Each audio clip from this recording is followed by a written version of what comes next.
اعوذ بالله من الشیطان الرجیم بسم الله الرحمن الرحیم. سوال هفتم از کتاب عقیده برای طفل مسلمان. ما منزلت الشهادتین من الدین؟ چه است منزلت جایگاهی شهادتین در دین؟ یعنی کلمه شهادتین، اشهد ان لا اله الا الله و اشهد ان محمدا عبده و رسوله، در دین اسلام چی جایگاه دارد؟ جواب: لا يدخل العبد في الاسلام الا بهما. داخل نمی شود بنده در دین اسلام مگر با همین دو جمله.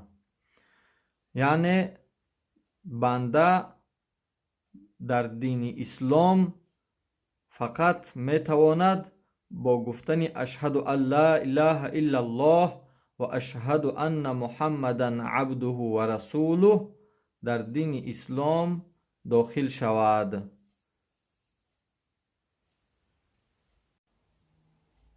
سوال هشتم: ما معنی لا اله الا الله؟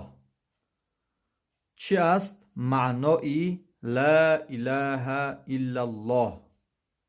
یعنی لا اله الا الله گفتن چی معنی دارد؟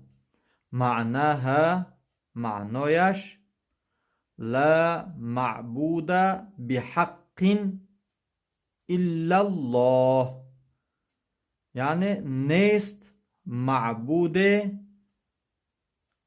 به حق پرستیدن، عبادت کردن مگر الله. یعنی هر چیزی که غیر الله پرستیده می شود، مانند بت یا که قبر یا که دیگر چیزی که مثل آتش، مثل سنگ، مثل هر چیزی که پرستیده می شود، حق پرستیدن ندارند مگر الله ذوالجلال. یگانه ذاتی که لایق عبادت و پرستش است این ذات الله است جل جلاله. و غیر از الله دیگر معبودها، یعنی دیگر چیزهایی را که مردم پرستش میکنند، باطل است.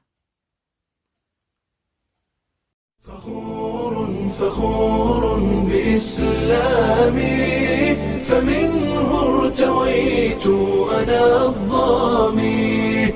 هداني